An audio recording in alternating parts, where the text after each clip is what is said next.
What if the good life you've been chasing isn't good for you at all? We've been sold this story for years.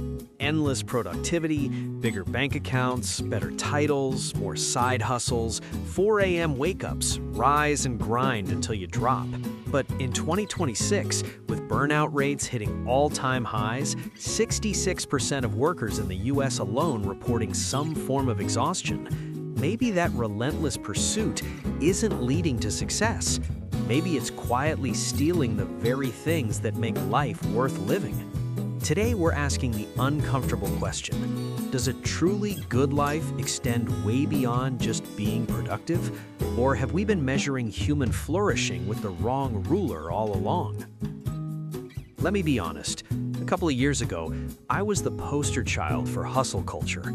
Calendar blocked every minute, notifications never off, proud of how little I slept. Until one day, I looked around and realized I was always on, but I felt empty. That moment forced me to ask, what if contentment isn't hiding in the next achievement? What if real flourishing looks completely different from what society keeps shouting at us? Section 1. The relentless pace of modern life. Let's start with the reality most of us are living in 2026. Busyness has become a badge of honor. People wear "I'm so slammed" like it's a medal. But is it really honorable, or is it a hidden burden? Society keeps pressuring us to always be on. Emails at 10 p.m., Slack pings on weekends, the unspoken rule that if you're not responding instantly, you're falling behind. Global averages still hover around 38 to 40 hours a week officially, but so many of us are quietly adding 5 to 10 more through just checking or side gigs. And the worst part? That nagging feeling that if you're not maximizing every single minute, if you're reading a book for pleasure, taking a walk without a podcast, or just sitting still, you're wasting time, you're falling behind. Gallup's latest numbers show employee engagement at record lows. Only about 21% globally feel truly engaged, while burnout and stress keep climbing. Nearly half the world feels emotionally drained at the end of most days. We've turned life into a productivity scoreboard, but when did constant motion become the same thing as progress? When did rest become laziness instead of recovery? And here's where the illusion really kicks in, the mirage of more. We've been told that more is always better. More money, more followers, more accomplishments, more stuff. If you're not leveling up constantly, you're stagnating. But chase more long enough, and you start to see the cracks. Studies keep showing that after a certain income threshold, enough to cover needs and some comfort, additional money barely moves the needle on happiness. Yet we keep running. Why? Because the culture says stopping means losing. Hustle culture glorifies exhaustion as a status symbol. Sleep is for the weak, you'll rest when you're dead. But the data tells a different story. Overworking past 50 hours a week actually tanks productivity.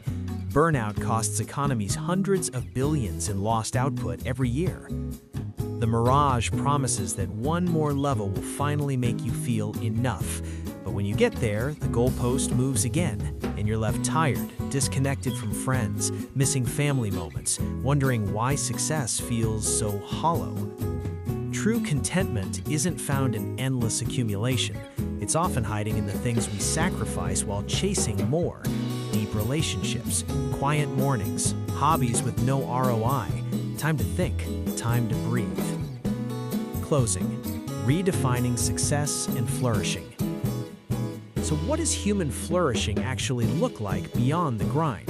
It might mean success is no longer measured only by output, but how alive you feel. It could look like protecting your energy as fiercely as you protect your deadlines, choosing depth over busyness, saying no without guilt, rediscovering joy in things that don't scale, long conversations, walks in nature, creating just because it feels good. Flourishing isn't anti-ambition, it's sustainable ambition. It's building a life where productivity serves you instead of you serving productivity.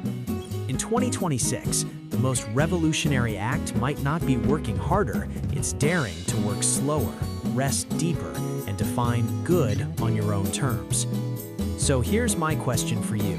What would change if you stopped measuring your worth by how much you produce and started measuring it by how fully you're living? Drop a comment. What's one thing hustle culture has cost you? And what's one small way you're reclaiming your version of a good life? If this hit home, hit like, subscribe, and turn on notifications.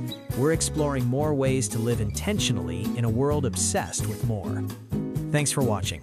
Go easy on yourself today. You deserve it.